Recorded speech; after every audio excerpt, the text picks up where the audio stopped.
Luke McBain, welcome back to the Explorer Poet podcast. Thank you, Josh. It's been a long time.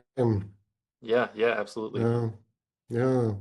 I appreciate you being patient with me here. We're having some audio video issues, but we were talking a little bit about meditation, and you've kind of had this experience. I guess you've kind of run an experiment on yourself, trying to figure out meditation and what good it can do for you. And it sounds like you've had some pretty interesting experiences. So I would love to jump into that with you. Yeah, absolutely. I am actually now since 1 year um, facilitating a small meditation group here in Berlin, largely because I had very positive experiences with it in my own personal life. And once you experience something positive, you want to share it with others. So I guess that's why I'm doing this. And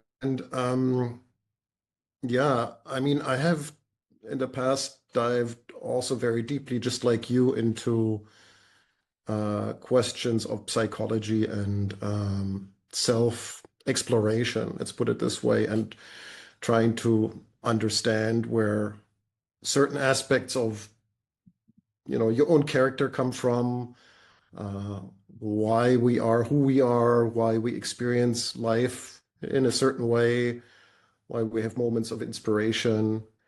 And especially the inspiration part kept me pretty busy for a number of years and trying to figure things out, how we are creative and all that. Um, and then, yeah, through this process, and actually also thanks to Jung, which is very strange because Jung is not known for a meditation master or somebody who prescribes meditation, but um, it's very strange how that was inspiring, especially his work on the mystical union, right? So he writes about the mystical union and alchemy. And when I immersed myself into this subject, I had the inspiration that actually what the alchemists were describing as a meditation process. Um, and what got me was the form in which they describe it, like they visualize that through images and through poetry.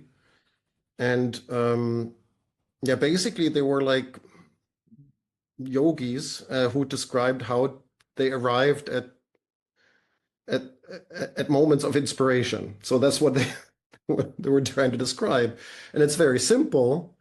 I myself have been in the past, before I got into this subject, also been a practitioner of meditation, especially yoga meditation, where you focus on a certain mantra or a certain chakra and all that. And while it had positive effects, it didn't quite, it never, I don't know, it never amounted to a lot. Let's put it this way, mildly. Like it helped, but somehow it didn't catch on or become a lifelong practice. And with alchemy, it was quite different because the tendency of the alchemists to visualize things in images, which I found very appealing. So when you look at the imagery, you sense that they were onto something. They were trying to describe the mind with the means of their time, which was images and poetry. So they were trying to describe what was happening to them. And in the mystical union, they describe the marriage of the queen and the king, and even Jung would go as far to say, well, one is the conscious side of the mind, and the other is the subconscious, and then you have the alchemical wedding of both sides of the mind, and then inspiration enters through that union, basically through the mind, symbolized usually through a white dove, which comes from heaven and can also be seen as the Holy Ghost, or sometimes the alchemists will call this Mercury or the Holy Spirit, and so on and so forth. So I said, after doing a lot of self-exploration and on a psychological level, I said, well, let's put this whole business into practice and meditate in this, see it as a prescription how to meditate, which is to sit and try to marry these two sides of the mind, the conscious and the subconscious, and let's see what happens, right? And ever since then, I've stuck with it and have had certain types of experiences, some of them quite astonishing. And when people ask me who are not meditation practitioners, well, how do you meditate? I say it's very easy. You don't need to do, you don't need to learn anything from anybody. You don't actually need a mantra. You don't need an initiation. You don't need a master. It's very simple. You just sit down, you relax, and then you see that, the mind has two major functions. One is, your thoughts, which come up. You start thinking, you see your thoughts moving all the time and thinking about the day. And if you relax a little bit more and just focus on your breathing, you see that images start coming up. So it's the same process when basically just going to bed and falling asleep, right? It's the same process. You go to sleep, and if you can't sleep, it's usually because your mind is very active and produces thoughts. But once you're able to let go of that, so images come up, and then you're gone, basically. Then you're already asleep. So in this alchemical way of meditation, what you do is you try to let go of the thoughts, but not to immerse yourself in the imagery.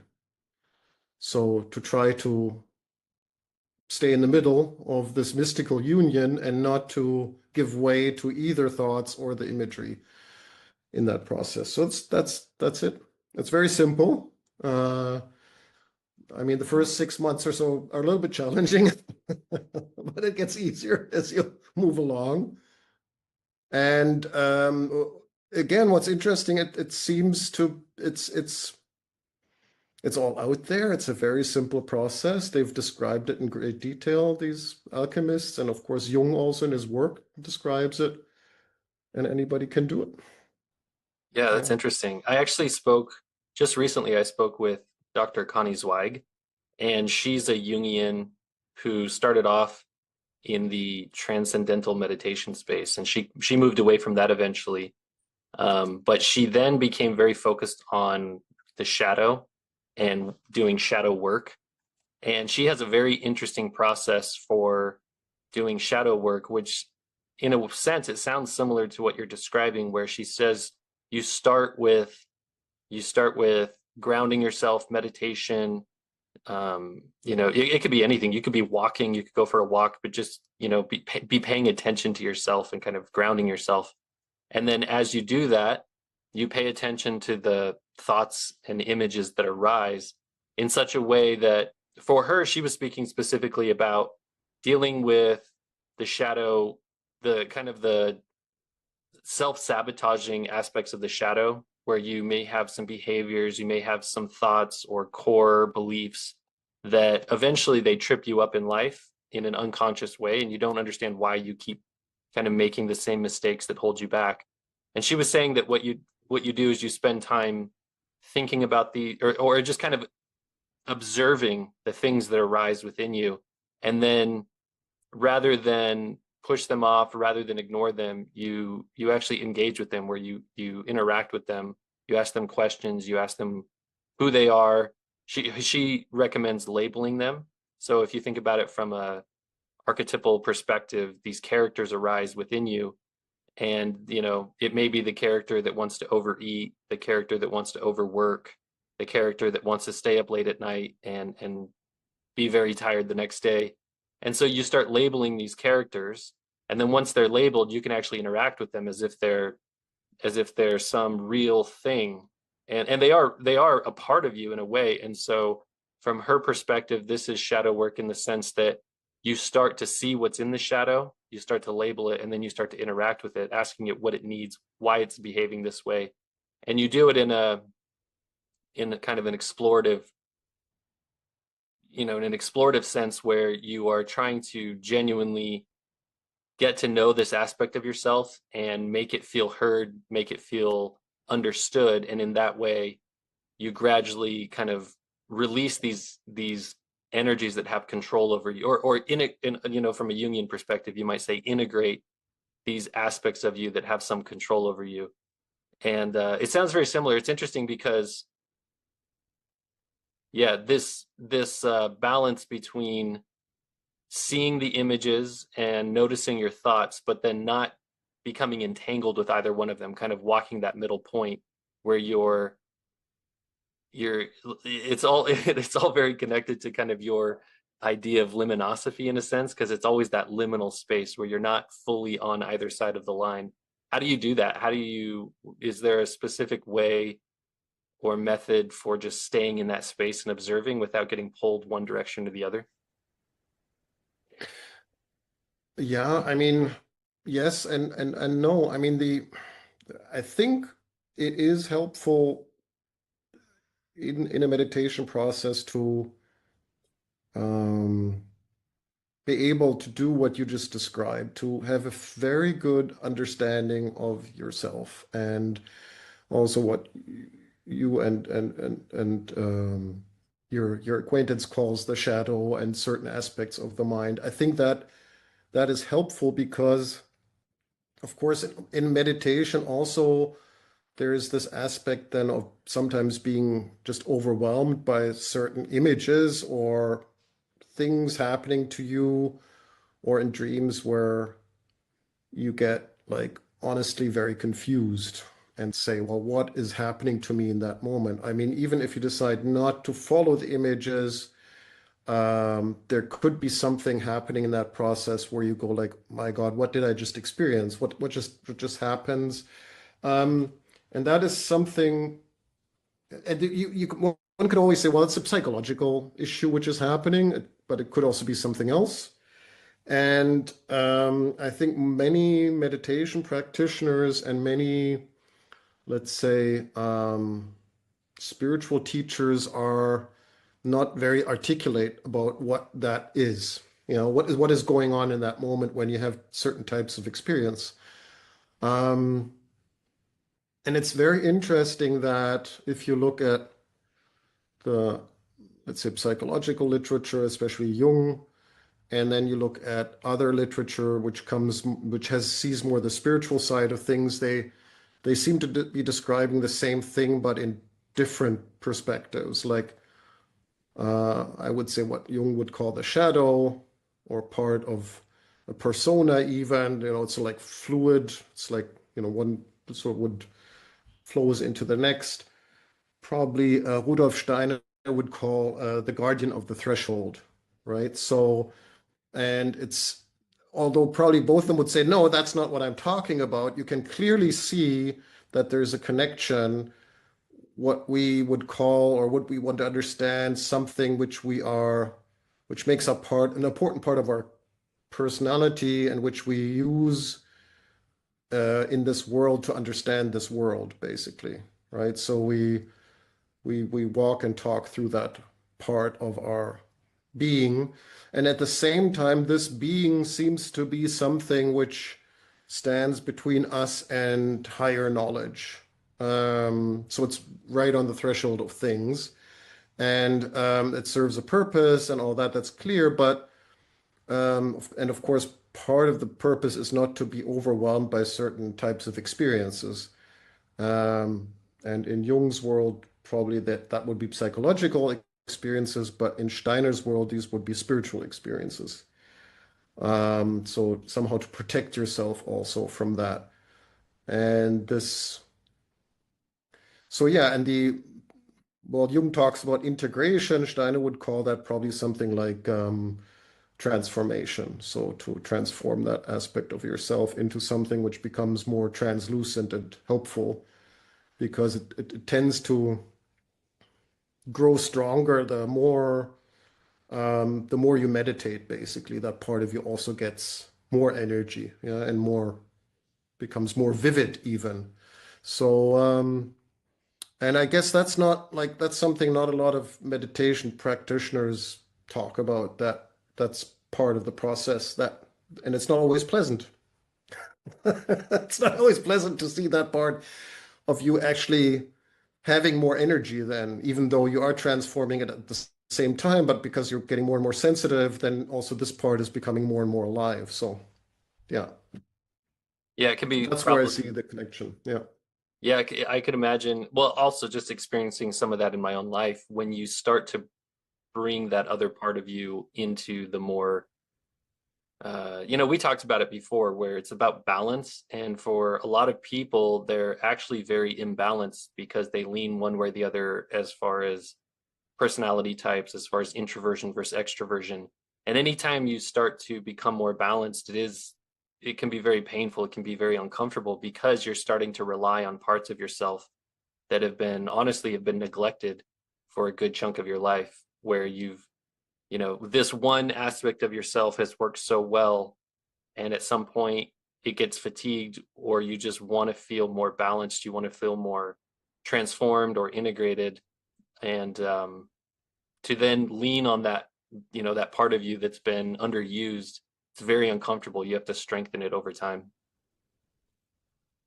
Yeah, and the what surprised me is that that meditation actually does quite a number on being able to transform that part of your personality. So to and that is something I think I would have never said 1 year before, but that let's say certain qualities you have which are, as you said, like maybe self-sabotaging or standing in your way or causing you problems, and that these can be mitigated and transformed through meditation. I wouldn't have thought that was possible, and especially in terms of, as I said, I was a little bit dismissive of yoga just when we started, but actually there is something to that where you can meditate on certain energy centers, and the energy in those centers starts to transform, starts to I don't know, be more mild or more benign and not so forceful. And therefore, you're not overwhelmed so quickly by certain impulses, which are part probably of that character or that shadow or whatever. And that was very strange. Like, that was very, very, very strange for me. Not like just to, I mean, you mentioned also the word energy behind that, to be able to address the energy behind that directly and to see how that can be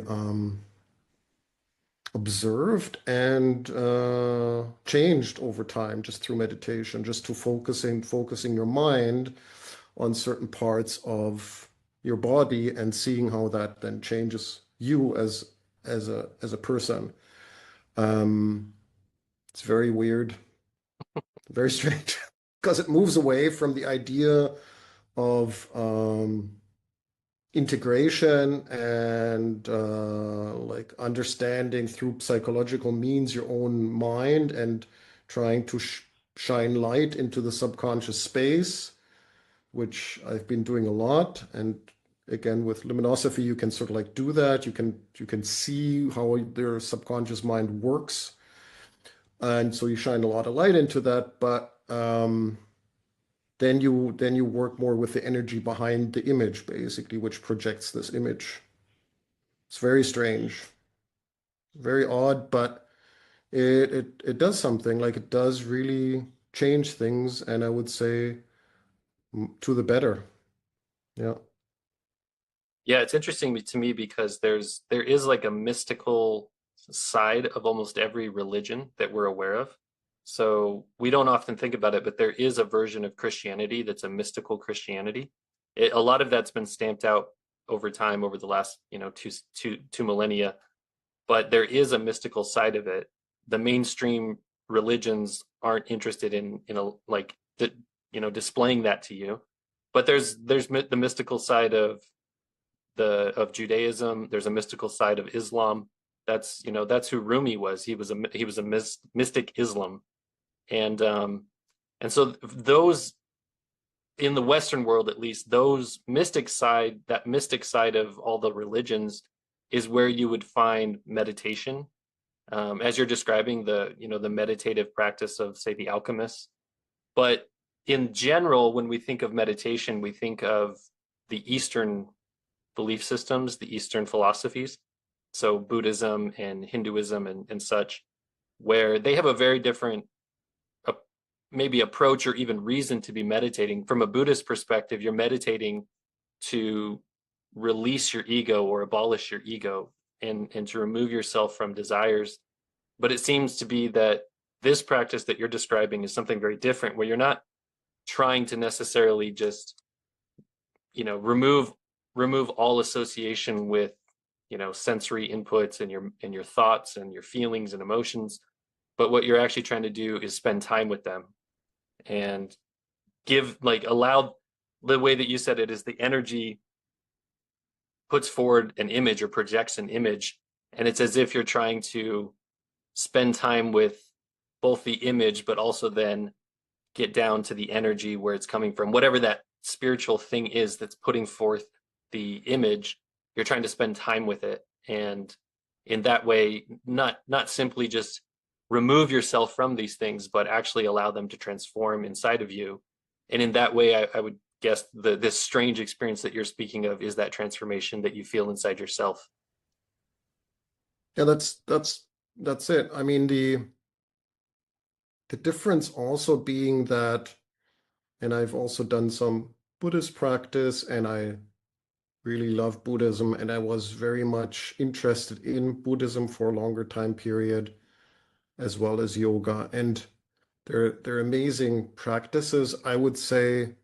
And of course, if you feel inspired by these practices, it's probably a good thing, right? So if it helps you, you should do what helps you.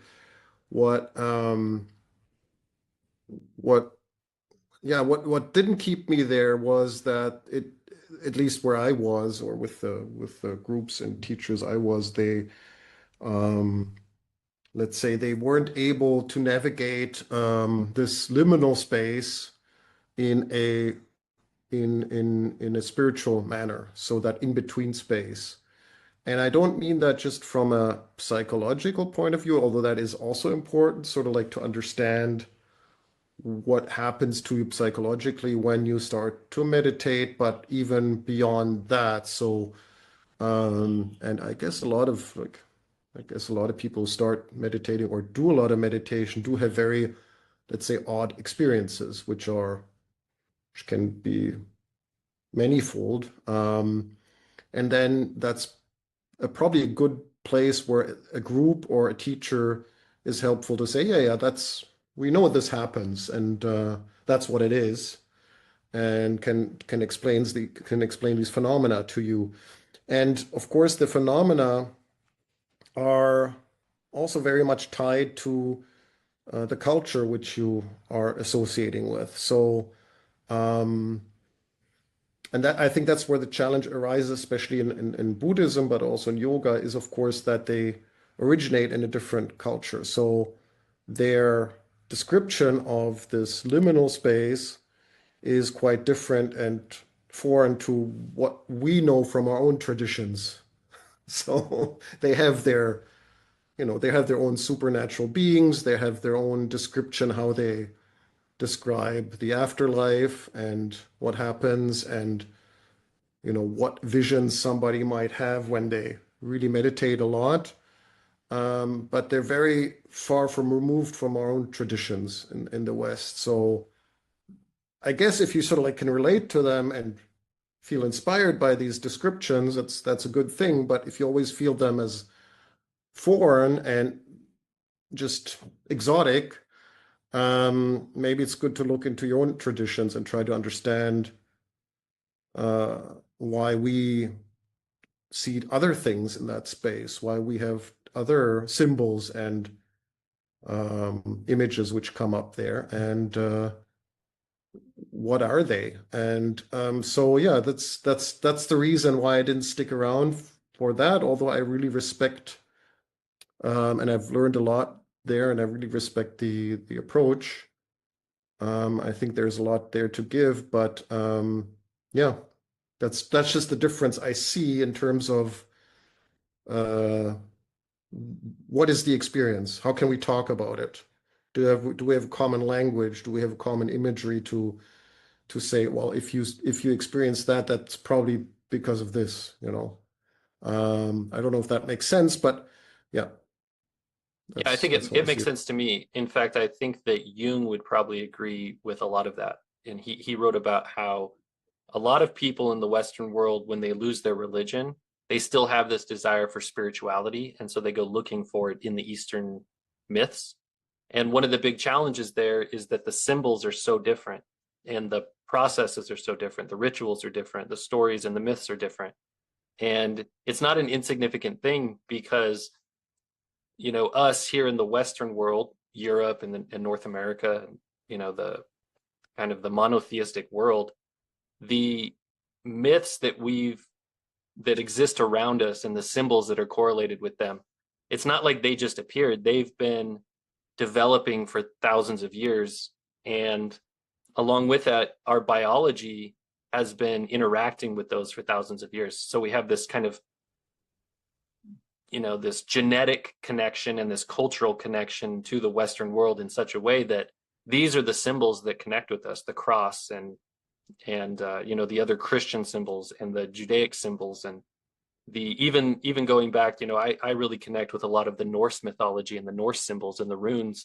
It's not like I can read them, but when I see them, there's something about them that's very inspirational to me. And there's a reason why we connect with those symbols because they've been around for so long with all of our forebears.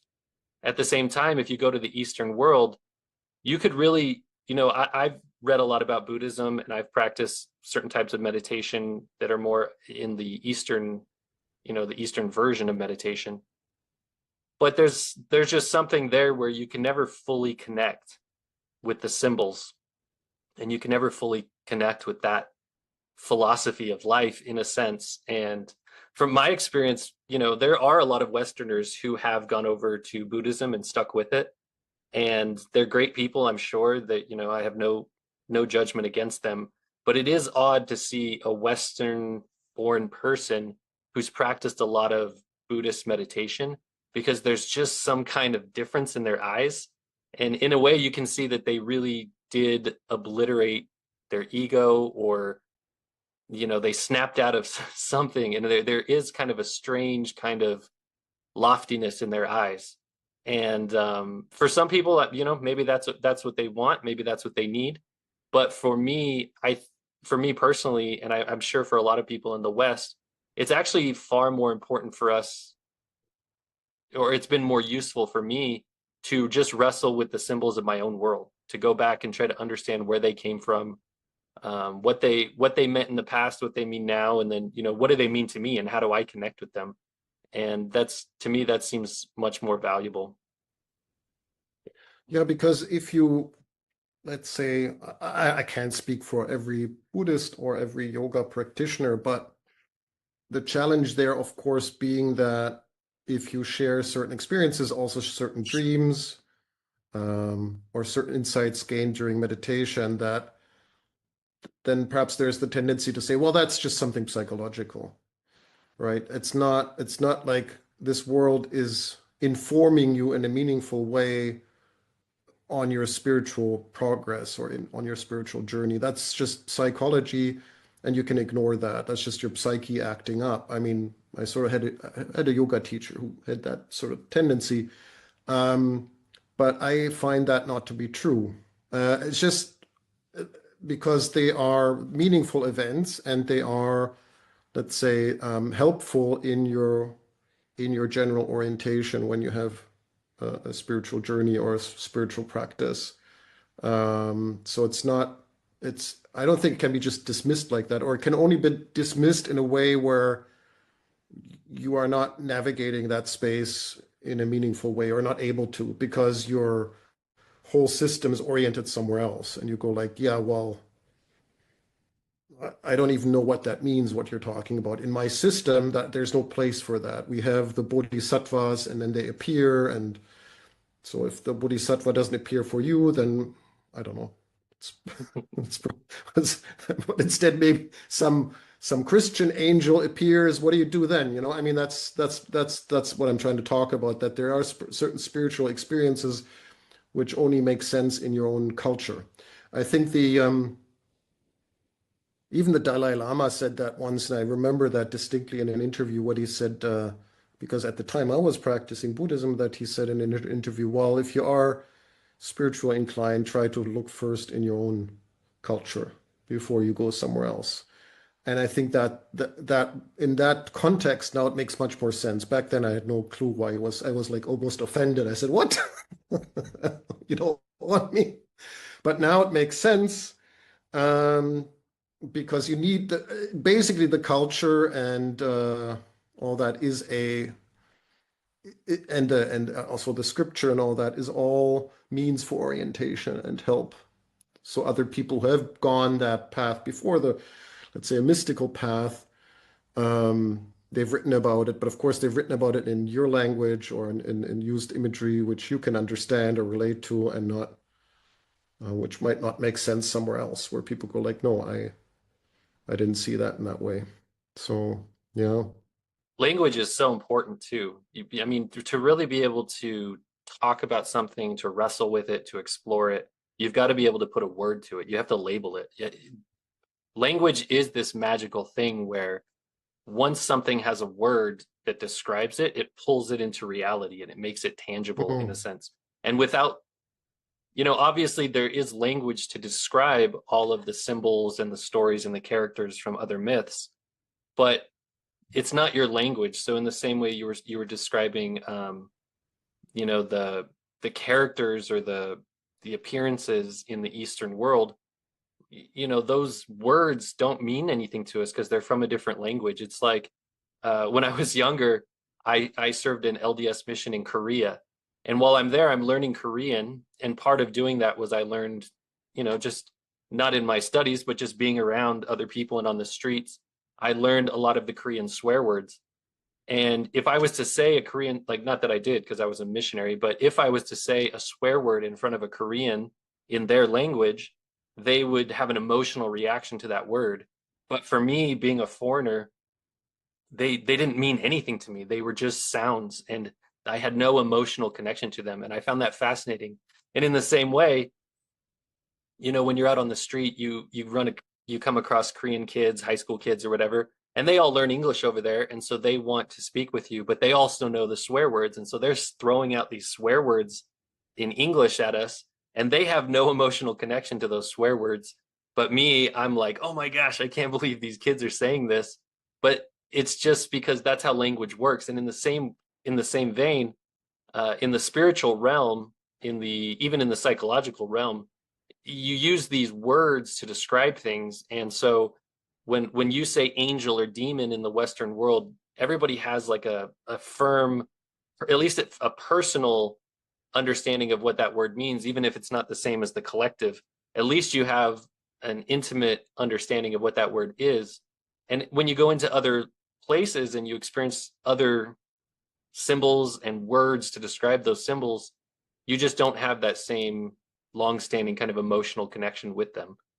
And I think it's really important as far as the workings of the psyche or spiritual work, which is interesting also because you in your meditation have distinguished between kind of psychology and spirituality. And I'm actually curious to hear you kind of explain that a little further. How do you differentiate the two, and what language would you use in this meditative practice that is more in line with spiritual? How does that, what differentiates the two? What distinguishes the psychological from the spiritual? That's a good question. I think it's all a matter of perspective in the end.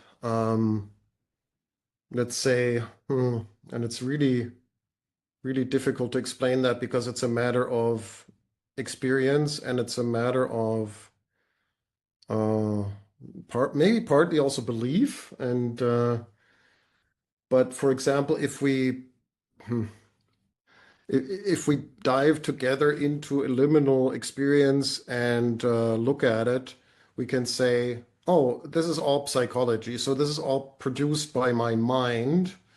And I might as go as far to say, okay, our minds, or there is something even like a collective subconscious which produces a culture and all that. So it's still a mind issue. It's still produced by our minds, maybe.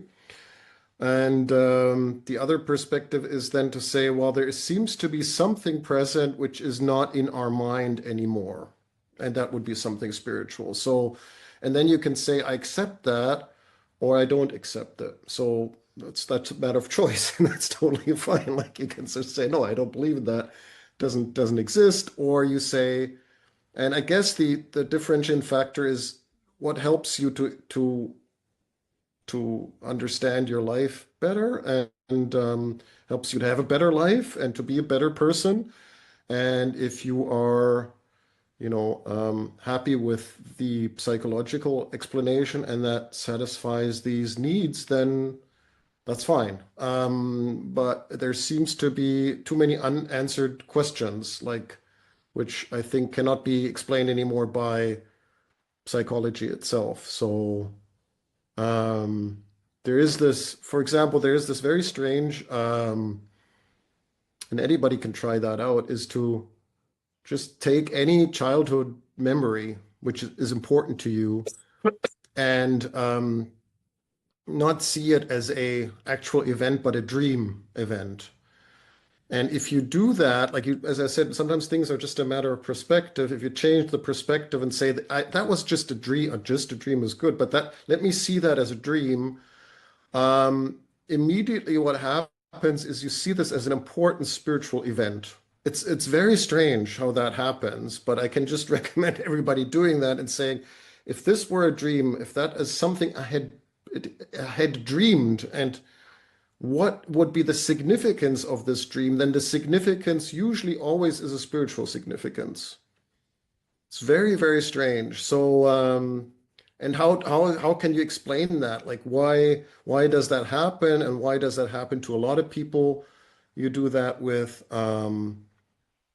I've done a lot of these sessions with people where you ask them to do that, and immediately they feel uplifted. They feel that they're part of something much bigger, which higher significance, which transcends themselves as individuals, and they are sort of relieved of this notion that life is just cause and effect.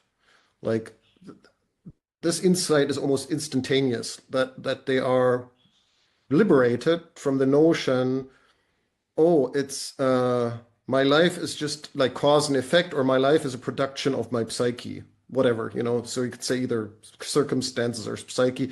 And because circumstances and psyche both have the tendency to say, well, it's all cause and effect. Because I'm this person, this happens to me, or I have these actions, or because I was growing up like that, that happened to me. It might help at the beginning, but actually, the more you look at it, it becomes like just another prison. It's like very constrictive. So once you sort of look at the memory and say, if this is just a dream, you notice that there's something higher in the play of creating that dream. It transcends you as an individual, it transcends you as a psychological being, it transcends the circumstances which the event happened in. It's very strange, but it happens, and then people feel liberated. And that's, I think, the most important part is to find ways where we feel liberated, we feel free of these constraints which we experience every day. And yeah, that's one of the ways how you can have a different perspective on yourself instantaneously, very quickly, without years of meditation. So, yeah. Yeah, just recently, I spoke to another Jungian analyst named Robert Hopke, and he talked to me in depth about Jung's idea of synchronicity.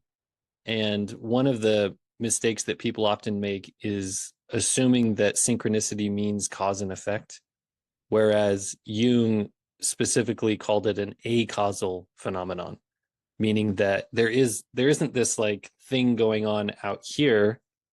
It's rather any kind of meaning making that you feel or that you experience through the course of your life, like the connection between internal and external things, or just two external things.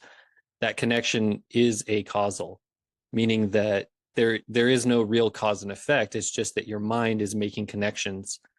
And in a sense, to me, that when those kind of things do happen, and they happen for me all the time, it does feel spiritual in a way where perhaps it just feels like there is something bigger going on that I don't actually have control over. But it's kind of like these little, it's like the universe winking at you and saying like something's going on. Like I'm, there's a bigger story at play here. And yeah, I think the way that you describe this feeling that people have that there is something else maybe beyond who they are, that also does feel in a sense it seems like that's what religion has done for people for a long time.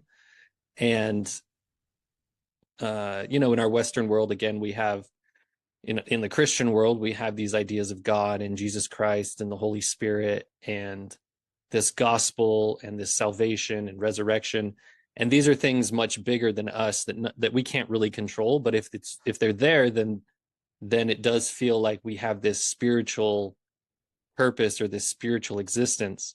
But the challenge with that is that as with all myths, eventually they kind of run their course. And you can see in the Western world, particularly in Europe in the late 1800s, the kind of the gradual falling away from Christianity. And you see it in the United States, maybe not as much, but it's happening more and more, where people are stepping away from their religion, and they might say, I still believe in a higher power, I still believe in a God, but I don't believe in these religions anymore. I'm no longer tied to this particular brand of theism. And I wonder if what you're describing is the the thing that came before the religion was set in place, because all these religions they kind of I use the word literalize, but they make everything so concrete, and it's helpful for people for some time, but eventually those myths start to fall away, and you have to find that next thing that gives you that sense of something bigger than yourself, some kind of spiritual existence. And I wonder if what you're describing is that that process on an individual basis, experiencing through memories and treating them as dreams, as if that just gives you that, it like opens that window for you so you can experience it in a way that's not necessarily tied to the bigger religions, but you just experience it for yourself. Yeah, and that would be a mystical experience, right? I think I'm not a theologian, so um, I can't really speak to the world religions and say, what's going on or something like that. But I've seen more merit in them than in the past, for sure. Like the more I meditate and practice, I see the merit in that. And I would say that it's again, I think whatever speaks to you and does something positive for you, I think that's where you should be going. So um, having a mystical experience or doing a mystical practice is can be at times, I think, a little bit lonely. So it's more for people who are a lot by themselves. But I think there's a lot of merit in being in communities and having a communal experience. I think that's very helpful. Even like when people meditate together, you can sense that this is a different type of experience than if you just sit by yourself. So there seems to be something which is helpful in groups when they come together and create something and pray together and all these sort of things. So I think there's something there, and that religion enables that, right? It gives the framework for people to congregate and practice together. It gives the rules and prescriptions for that. So I think that is important. And again, luminosophy or having a joint liminal experience also does that. It's something where you feel something good is happening here in this moment when a group practices together. It's something positive and uplifting which is happening in that moment. So I think there is some merit, and then there's probably people who say, you know, I just feel I need to do that. I need to do that by myself. It's just that's the pathway I need to go. I feel inspired by certain mystical practices and teachers and all that. So, listen to them or work with them. So I guess it's just a matter where you feel at home with your spiritual inclinations, I guess, yeah, and where you feel that something important is going on. Again, this question of transcendence. So if you're in a gospel choir and you feel touched or something, then that's the place where you probably should be practicing. And yeah, apart from that, I really don't know. Like, are do we miss a lot of these aspects in everyday life? Sure. I can only agree with you there. So I don't know what's happening, but we certainly do miss that. And I think a lot of and you've been talking about that a lot. How what's going on? Why do we have that experience of the lack of meaning, and how to infuse our lives again more with that? So. I don't know, but can we hope for the religions? The religions probably used to afford that a lot, and maybe now in the West not as much as now. So I don't know. It's a big question. It is a big question. Yeah, the when I think about religion or myths in general, I see them as going through an evolutionary process, very similar to, the way that biological evolution is described. And in that way, all of our modern myths have within them the mimetic code from the myths that came before them. And so they kind of grow and build on each other. And it is an interesting question to me to wonder where the myths are headed today. And I don't have a solid answer. I mean, it's Hmm. gonna play out over a long period of time, but it is interesting to consider that the myths that came before us and gave us the world that we live in, they're going to evolve into something else going forward. And it'll be very curious. I'm very curious to know, what the world looks like in 100 years or 1,000 years when it comes to mythology and what people believe collectively, or, maybe in our Western world individually. It's very fascinating. But I do think that it's interesting to hear you say that you are more, I guess, sympathetic or understanding of the religions now than you maybe were in the past. And it's interesting for me because I feel the same way. Coming from a very strict religious background as a child, and then even in my early adult life, very strict Mormonism. And for me, the experience was that the religion was very literalized. It was very concrete. It was so real in the sense that it was the framework through which I viewed everything else. And then to have that framework kind of fall down around me, and then have to start over, there's a real sense of when you step away from a religion, there's a real sense that you've been betrayed, because you come to see all of it as this big falsehood, this big lie. I don't necessarily think it's that anymore. In fact, I'm in the same way that you said you see the religions differently now. I feel the same way. I'm much more sympathetic towards the, maybe not the leaders of the religions, but even then, I don't always think that even the people at the very top of a religion know exactly what they're doing as far as perhaps leading people astray. I think everybody, for the most part, is pretty sincere. And it's just that that's how the human psyche orients itself, is through these collective stories.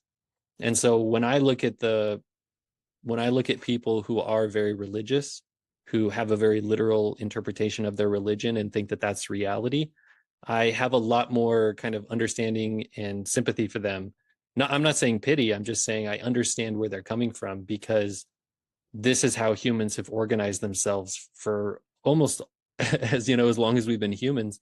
We've been organizing ourselves based on collective ideas, collective stories, symbols, and the archetypes that kind of lead those myths in whatever era they are in. Because I think those are the ones that the people needed at that time to get through whatever time period they're in. And yeah, in that sense, I think of Christianity very differently than I used to. I think of the Christian myth as probably the culmination of the hero story. You can't really think of a hero who came from less, endured more, misbehaved less than Jesus Christ, he's probably that culmination of the hero myth. Well, you said a lot of things. There's something, and I might be wrong, but it appears to me that a new belief system or practice or whatever you would like to call it has to reflect in a certain way what we experience today in the West. Okay, so, and I'm always thinking about that. And I think what we experience is this again, this as we know, like high individualism, like very much fragmented. Everybody struggles for themselves. We're still part of a collective, but somehow we try to, and that's just what we experience. And it could be that whatever spiritual practice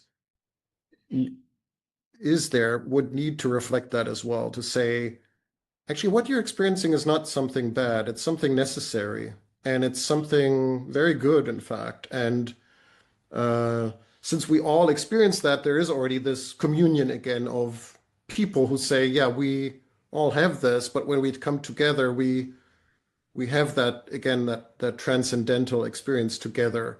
So, and I'm much more optimistic now than I was a couple of years ago, because that seems almost like impossible. Like to think even this thought to say, how can you accommodate everybody? That's not possible, right? I assume, but I don't know, is that, in your experience of Mormonism or what other people say, is that, okay, we adopt these practices because we believe they're beneficial for us, but after several years, I don't see the point or the benefit of what's going on. And when I look around me, I also don't see any benefit in all. So I really am disappointed in what's going on.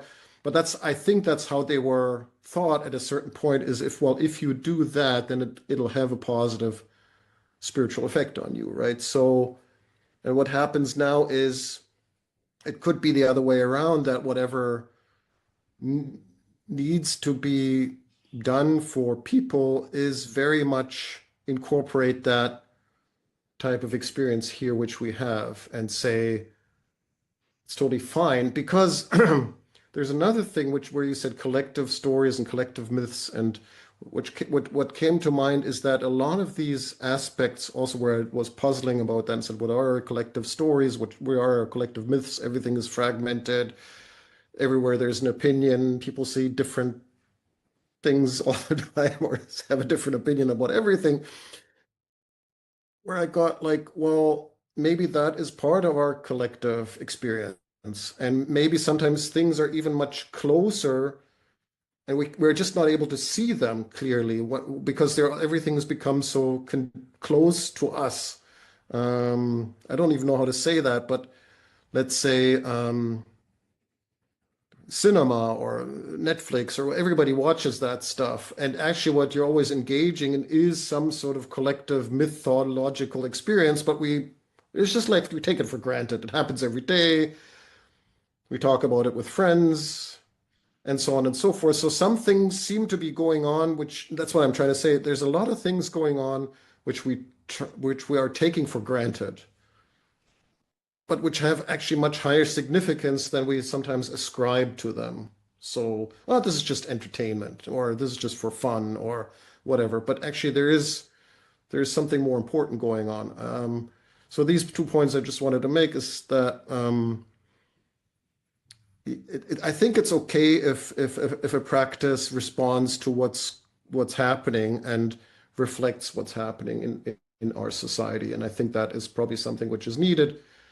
And the other part is, once you distance yourself from these events, these everyday events, you start to see their significance, and you go like, there are important things going on. We just don't label them as important.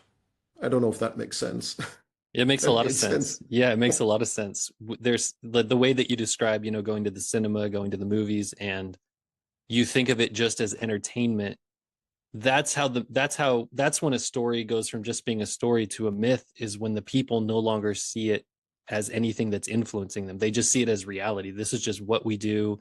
This is just how we live. This is just how things are. And in truth, it's not just how things are, it's how things are right now, because we don't see them as these myth making experiences. We just accept them, in the way that we accept national borders, and we accept money, and you know we accept allegiance to an athletic team. These just seem like normal things to us. They just seem to be the way that things are. But all of these things are things that we created, that we invented all of them.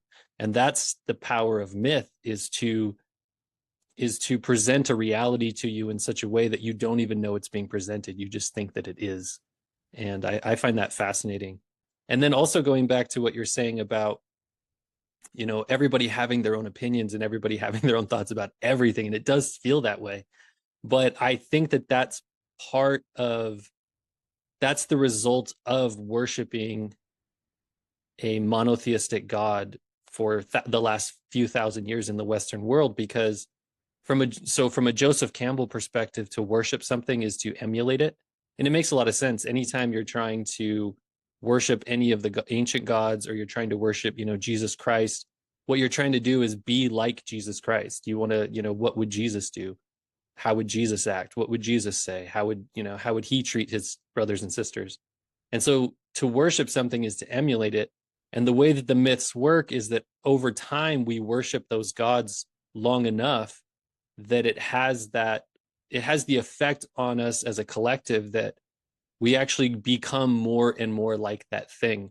And so when you worship a monotheistic God, meaning a God who's an individual, there's only one of them, all of a sudden the gods aren't collective, the God is an individual. And if we worship that God long enough, we all start to feel like we're individuals. It may not be an actual reality, but it is the way that our psyches become oriented. And so then you end up in a world like this, where we have all these underlying myths that we actually most likely agree on, because we're not even conscious that we're agreeing on them. But in the Western world, you end up with all these individuals who, about every political issue and every cultural issue and everything that's going on, everybody has their own opinion about what's going on, because we've moved so far towards the individualistic side of things and away from that collective side. And I have my own theories about where part of the myth is headed around that individualism. And I think if you've ever read Carl Jung's Red Book, you would kind of see where his mind was going with this idea of where the individual is going. But who knows? And it may just be a pocket of the entire world that heads in that direction, because there's so many different branches on this tree that we really don't know where everything's going to end up. Yeah, I think also I see that a little bit also more positive now, this individualism, because I see it as an expression of freedom. So, and apparently we are becoming more free to think all sorts of things. And so it's becoming more different and diverse and fragmented. But so it just depends. I think that the main point is then, what do you do with that freedom? How do you use it?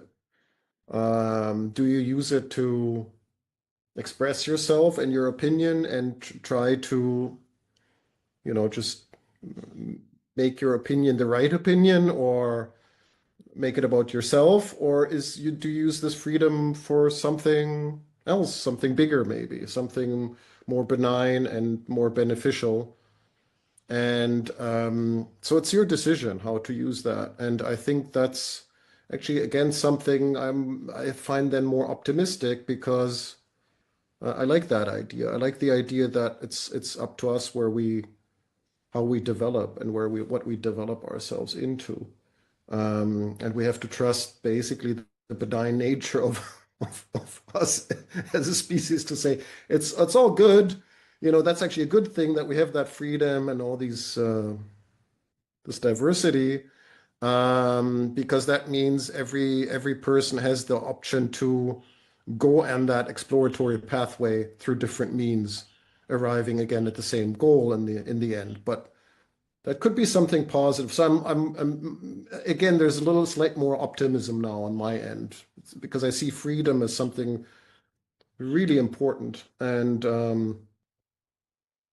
as you said, it's not, it doesn't mean that this is the only way. There could be still something which is, which is benign in a collective manner or a prescriptive manner.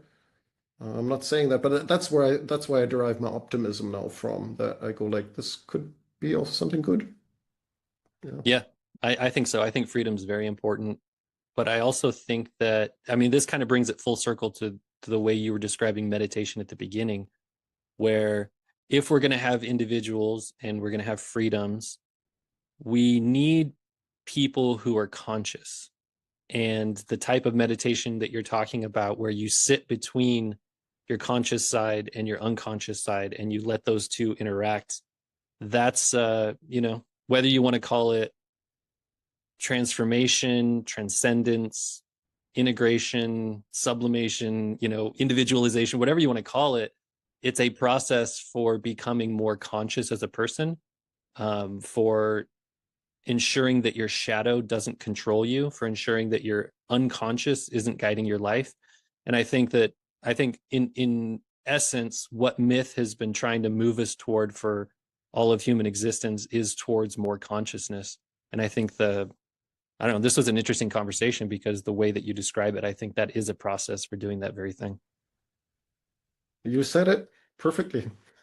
Maybe we just let that stand there. Yeah, Thanks. actually, Yeah. yeah. I think this is a good place to stop. So if anybody wants to find you, your work in the professional world, in the spiritual mystical world, or meditation, where would they find you, Luke? Um, I guess just Google my name, Luke McBain. I do have still a YouTube channel. I just don't know for how long. I also have a website, but it doesn't have a really good domain. So I bet it's just best to Google my name. I think then people will find me.